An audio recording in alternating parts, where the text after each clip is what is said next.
بسم اللہ الرحمن الرحیم باب ما جاء فی التسبیح فی ادبار الصلاۃ۔ دیکھیں پیچھے باب جو دعا کا ہے اس کے اندر یہ بات ہم نے سرسری طور پہ آپ کو عرض بھی کی تھی کہ فرض نمازوں کے بعد جو بعض لوگ دعا نہ کروانے کا انکار کرتے ہیں اور اس پہ اصرار کرتے ہیں، بلکہ لوگوں کو منع کرتے ہیں کہ جی فرائض کے بعد کوئی دعا نہیں ہے، تو ان میں سے سب سے زیادہ سر فہرست یہ امام علامہ ابن تیمیہ رحمۃ اللہ علیہ کے تفردات میں سے یہ بھی ایک تفرد ہے ان کا، تو یہ لوگ زیادہ تر اس قول کے اوپر زور لگاتے ہیں۔ یہاں پر امام ترمذی رحمۃ اللہ علیہ اس قول کی تردید کر رہے ہیں، اس قول کی تردید کر رہے ہیں، اور آپ نے باب باندھا ہے کہ تسبیح نمازوں کے بعد جو تسبیحات ہیں وہ نمازوں کے بعد پڑھی جائیں گی۔ کیا مطلب کہ علامہ ابن تیمیہ رحمۃ اللہ علیہ فرماتے تھے کہ جو اذکار ہیں ان کا ذکر ہے دبر الصلاۃ، اور دبر کا مطلب ہوتا ہے پونچھل، تو جانور کی پونچھل جانور کا جز ہوتی ہے، جانور کی پونچھ جانور کا جز ہوتی ہے، تو فرمایا کہ یہ اذکار اور دعائیں نماز کا جز ہیں، تو یہ جب نماز کا جز ہے نماز کے اندر ہی پڑھی جائیں گی۔ حالانکہ یہ سب سے بڑی ان کی غلطی ہے کہ بھئی جو دبر ہوتی ہے یعنی پونچھ، وہ اس چیز کی جز نہیں ہوتا، اس کے لیے ظرف ہوتا ہے، اس کے لیے کیا ہوتا ہے؟ ظرف ہوتا ہے۔ نمبر 2 کہ جب حضور پاک علیہ الصلاۃ والسلام سے کثیر روایات اور صحیح روایات میں یہ اذکار یہ دعائیں فرائض کے بعد ثابت ہیں، تو پھر اس کے مقابلے میں قیاس کرنا کہ بھئی دبر صلاۃ، دبر سے مراد پونچھ ہے اور پونچھ جانور کا جز ہوتی ہے، تو یہ اذکار بھی نماز میں۔ دوسری قیاس کے بھی خلاف ہے کہ عقل دیکھیں نماز میں دنیا کی کوئی چیز نہیں مانگی جائے گی۔ پیچھے آپ نے کل پڑھا تھا کہ تشمیت یعنی کوئی آدمی اگر الحمدللہ کہتا ہے تو نماز میں جو یرحمک اللہ کہے گا اس کی نماز سے، کیونکہ کاف یہ خطاب کے لیے ہے جو مشابہ کلام الناس کے ہے، لوگوں کے کلام کے مشابہ ہے، تو نماز چلی جائے گی۔ تو پھر آدمی نماز کے اندر جو دنیا کی ضرورتیں ہیں وہ کیسے مانگے گا؟ جبکہ حضور پاک علیہ السلام کی احادیث ہیں، فرمایا جب آدمی نے کسی اللہ سے کچھ مانگنا ہو تو فرمایا کہ وہ فرض نمازوں کے بعد اللہ سے مانگے۔ تو بہرحال علامہ ابن تیمیہ رحمۃ اللہ علیہ کہتے ہیں کہ یہ جتنے بھی اذکار ہیں یہ نمازوں کے اندر یعنی سلام پھیرنے سے پہلے پہلے مانگے جائیں گے، لیکن یہ ان کے تفردات میں سے ایک تفرد ہے۔ باقی یہاں پر جو ذکر آ رہا ہے وہ 2 قسم کے ذکر ہیں، دونوں عرض کرتے ہیں۔ اس سے پہلے آپ حدیث ملاحظہ کریں۔ فقراء صحابہ، ایک تو پہلے یہ تنبیہ سن لیں، اس حدیث سے پہلے یہ وضاحت سن لیں کہ یہ جو نمازوں کے بعد 33 مرتبہ سبحان اللہ، 33 مرتبہ الحمدللہ، 34 مرتبہ اللہ اکبر پڑھا جاتا ہے، تو لوگ اس کو تسبیحات فاطمہ رضی اللہ تعالی عنہ، اس کو تسبیحات فاطمہ کہتے ہیں۔ حالانکہ یہ صراحتاً غلطی ہے، یہ جو نمازوں کے بعد پڑھی جاتی ہے یہ تسبیحات فاطمہ نہیں ہے، اس کو تسبیحات فقراء کہتے ہیں۔ تسبیحات فاطمہ اور ہے، وہ تو واقع حدیث ہے کہ حضرت علی رضی اللہ عنہ فرماتے ہیں کہ حضور علیہ الصلوۃ والسلام کے خدمت اقدس میں باندیاں آئیں اور حضرت فاطمہ رضی اللہ تعالیٰ عنہا گھر کا جھاڑو دیتی تھی، جس کی وجہ سے ان کے کپڑے گندے رہتے تھے، اور خود چکی چلاتی تھی جس کی وجہ سے ہاتھوں میں گٹے پڑ گئے تھے، اور خود ہی مشکیزہ بھر کے لاتی تھی جس کی وجہ سے ان کے سینے مبارک پہ رسی کے نشان بن گئے تھے۔ تو میں نے ان سے کہا کہ بھئی حضور کے پاس باندیاں آئی ہیں تو آپ جا کے اپنے لیے خادم مانگ لیں۔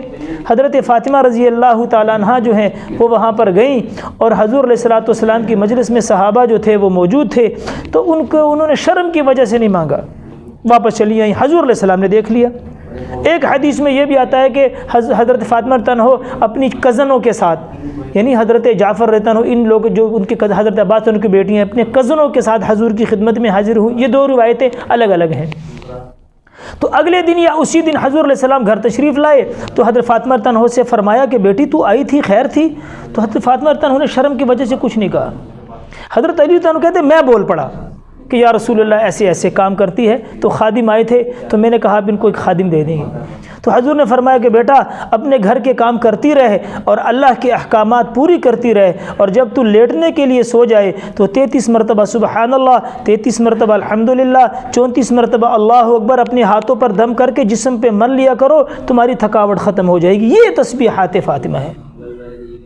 یہ جو نمازوں کے بعد ہے یہ حدیث اب ملاحظہ فرمائیے، یہ تسبیحات فقراء ہے، یہ تسبیحات فقراء ہے۔ اب اس کا واقعہ بھی سنیں کہ فقراء صحابہ یا جو غریب صحابہ تھے وہ حضور علیہ السلام کی خدمت اقدس میں حاضر ہوئے اور عرض کیا یا رسول اللہ صلی اللہ علیہ وسلم کہ ہم غریب ہیں اور ہمارے جو بھائی ہیں وہ مالدار ہیں، وہ غلام آزاد کرتے ہیں، حج پہ حج کرتے ہیں، صدقے پہ صدقہ کرتے ہیں، لیکن ہمارے پاس مال نہیں ہے، ہم کیا کریں؟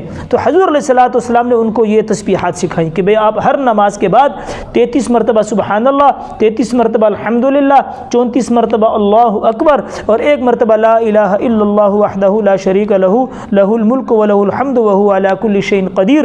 اب یہ دعا پڑھ لو، فرمایا تم سے جو آگے ہو گئے چلے گئے، تم سے جو نیکیوں میں آگے چلے گئے تم ان کو پا لو گے، اور بعد میں آنے والے تم تک نہیں پہنچ سکیں گے۔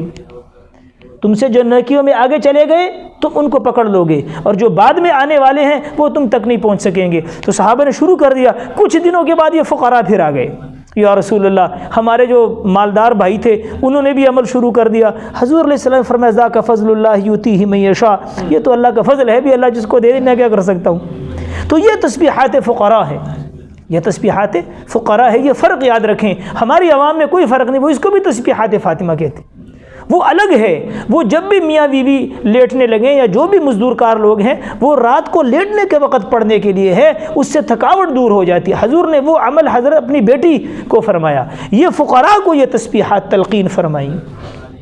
ہاں یہاں پر ایک بات اور بھی رکھیں کہ حدیث میں 10 مرتبہ بھی آتا ہے کہ ہر نماز کے بعد جو 10 مرتبہ سبحان اللہ، 10 مرتبہ الحمدللہ، 10 مرتبہ اللہ اکبر اور 1 مرتبہ لا الہ الا اللہ وحدہ لا شریک لہ لہ الملک و لہ الحمد وہو علی کل شیء قدیر پڑھے گا تو اس کا بھی ثواب۔ اب دونوں میں تطبیق یہ ہے کہ عام حالات میں، حضر میں جب آدمی مقیم ہو، گھر میں ہو، حالات بالکل سازگوار ہو، کوئی کام نہ ہو تو اسی کو اپنا معمول بنائے۔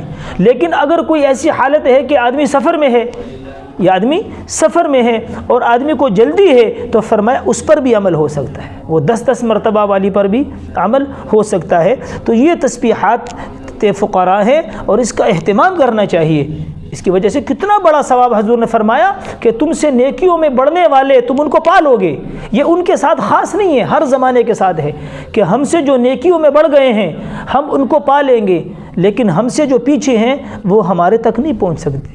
یعنی کہنے کا مقصد یہ ہے کہ ان کلمات کی وجہ سے جن مراتب اور مقامات تک تم پہنچ جاؤ گے تو مال خرچ کرنے والے مال خرچ کر کے ان مقامات اور مراتب تک نہیں پہنچ سکتے، یہ مطلب ہے۔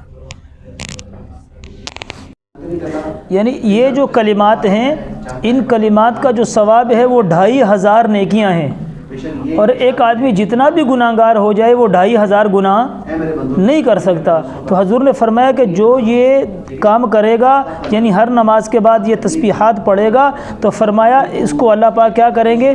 جنت کے اندر داخل فرمائیں گے۔ تو جنت کا داخلہ بئی معنی ہوگا کہ جب یہ 2500 نیکیاں روزانہ کر رہا ہے تو 2500 گناہ تو اس کو ہے نہیں، تو نیکیاں بڑھ گئیں، جس کی نیکیاں بڑھ گئیں وہ بغیر حساب کتاب کے جنت میں جائے گا۔ دوسرا مسئلہ یہ ہے کہ یہ تسبیحات کب کرنی چاہیے؟ فرائض کے بعد کرنی چاہیے کہ ساری سنت نوافل کے بعد؟ تو شاہ ولی اللہ صاحب رحمۃ اللہ علیہ نے حجت البالغہ میں تو فرض کے نماز کے بعد لکھا ہے، لیکن آپ کے شارح تحفۃ العلمائی کے مصنف مفتی سعید احمد صاحب پالن پوری رحمۃ اللہ علیہ فرماتے ہیں کہ یہاں نماز سے مراد سنت اور نوافل کا مجموعہ ہے۔ کیوں کہ پھر اگر ہم فرض کے بعد یہ تسبیحات بھی پڑھیں، دعا بھی کروائیں اور اس کے بعد نفل پڑھیں تو پھر اس حدیث کی مخالفت ہوگی جو ام عائشہ رضی اللہ عنہ نے فرمایا کہ حضور اللہم انت السلام و منک السلام وغیرہ یہ 2 پڑھ کے تو سنتوں میں مشغول ہو جاتے تھے۔